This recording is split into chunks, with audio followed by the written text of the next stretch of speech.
বিয়ে বাড়ি মানে ডালা বদল, মেয়েয়ালারা আসবে, ছেলেয়ালারা যাবে, এটাই। যেখানে একসাথে সব আত্মীয় স্বজনদের দেখা হয়ে যাবে এবং অনেক মজার মজার মুহূর্ত থাকবে। আসসালামু আলাইকুম, this is Arbinta sir, welcome back to my other blog. আজকের এই ব্লগটা অনেক দিন আগে, সেই ফেব্রুয়ারি মাসে, কিন্তু অনেক দিন ধরে অপেক্ষায় ছিলাম যে এই বিয়ের ভিডিওটা কবে আপলোড দিব। চলেন শুরু করা যাক।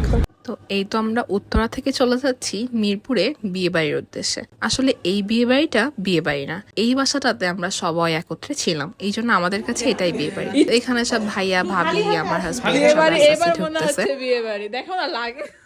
আর এই যে এখানে বসে বসে সবাই চা খাচ্ছে, নাবিল হাবি হিসাব করতেছে, সবাই এক রুমে। তারপর আমরা চলে গেলাম অরিজিনাল বিয়ে বাড়িতে। কিন্তু হয়েছে কি, ভুল বাসায় আমরা ঢুকে যাচ্ছিলাম, কারণ লাইটিং ছিল ওই বাসাটায়। ওইটাও একটা বিয়ে বাড়ি, তো এই জন্য ওখানে লাইটিং ছিল, আমরা ভেবেছিলাম ওইটা আমরা যে বিয়ে বাসায় যাবো সেই বাড়িটা। কিন্তু পরে দেখলাম যে না, আমরা যে বিয়ে বাড়িতে গিয়েছি সেখানে কোনো লাইটিং করা ছিল না। আর এদিকে রান্নাঘরে সবাই কাজ করতেছে। শম্পা ভাবি আজকে রান্না বান্না করবে, আর ওই যে বুয়া বসে বসে মাংস করতেছে। আর এখানে শম্পা ভাবি ডিম সিদ্ধ দিবে। আর এখানে মাইশা ঢুকতে চাচ্ছে না, কজ ও আমাকে ব্লগ করতে দেখছে। আসলে দু একজন থাকে না, ব্লগে আসতে চায় না, তো আমি ওর সাথে মজা করতেছি। আর ওইদিকে মিম বসে আছে। আর এখানে এখন ভাবি ডিম ভুনা করা শুরু করে দিছে। আর এদিকে ভাবির মজা তেহেরির মাংস হচ্ছে। ভাবির হাতে রান্না অনেক মজা। আসলে আমার শ্বশুর বাড়ি সবাই অনেক মজা করে রান্না করতে পারে। আর ভাবি রান্না করার সময় আমি এখানে বসে বসে ভাবির সাথে মজা করতেছিলাম। এখানে অপিয়াপু যে একটা শাড়ি কিনে না, সে একসাথে 6টা শাড়ি কিনে আছে, তাই দেখতে সবাই বসে পড়ছে। আর প্রত্যেকটা শাড়ি এত সুন্দর ছিল।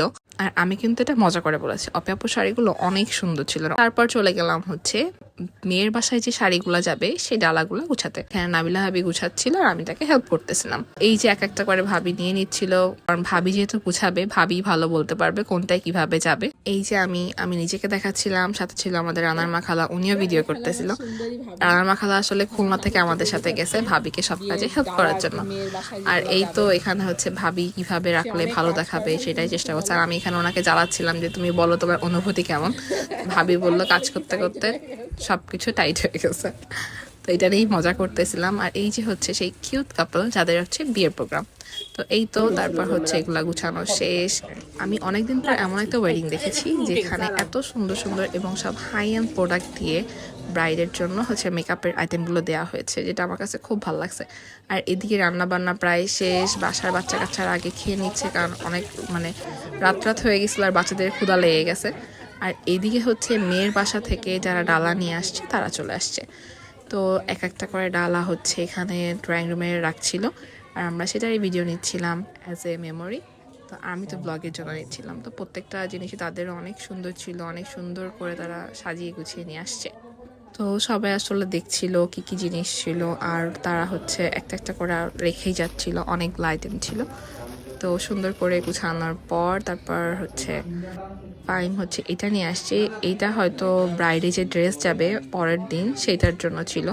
তারপর হচ্ছে মেয়ের বাসা থেকে যারা আসছে তাদেরকে না শরবত টরবত দেওয়া হলো। আর তারপর ডিনার করবে, এখানে সবাই বসেছিল। আর দেন ডিনার করতে বসে যায়। আর এই হচ্ছে ফাইম ও শ্বশুরবাড়ির লোকদেরকে খাওয়াচ্ছিল। তারপর হচ্ছে আপুরা সব চলে যায়, যারা যারা এসেছিল, গেস্ট। আর এই তো এই ভিডিওটা ছিল আজকের এতটুকুই। তারপর আমরা সবাই চলে যাই আবার সেই বিয়ে বাড়িটায়। আর এখানে আমার কিছু পার্সেল আসছিল, তার ওইটাই হচ্ছে আপনার ভাইয়ার হাতে। আর আমরা হচ্ছে হাঁটতে হাঁটতে এখন যে বাসাটায় বিয়ে নাবিলা হাবিদের বাসায় যাচ্ছিলাম।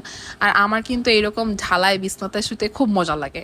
এই যদি কোথাও আপনি বেড়াতে যান, এরকম ঢালাও বিছনা করে না আসুন, তাহলে বেড়াতে যাওয়ার মানে কি? বাসায় তো আমরা সবাই রুমে যার যার রুমে থাকি। তো এই জিনিসটা আমার খুব বেশি ভালো লাগে। আপনাদের কার কেমন লাগে অবশ্যই কমেন্ট করে জানাবেন। আল্লাহ হাফেজ।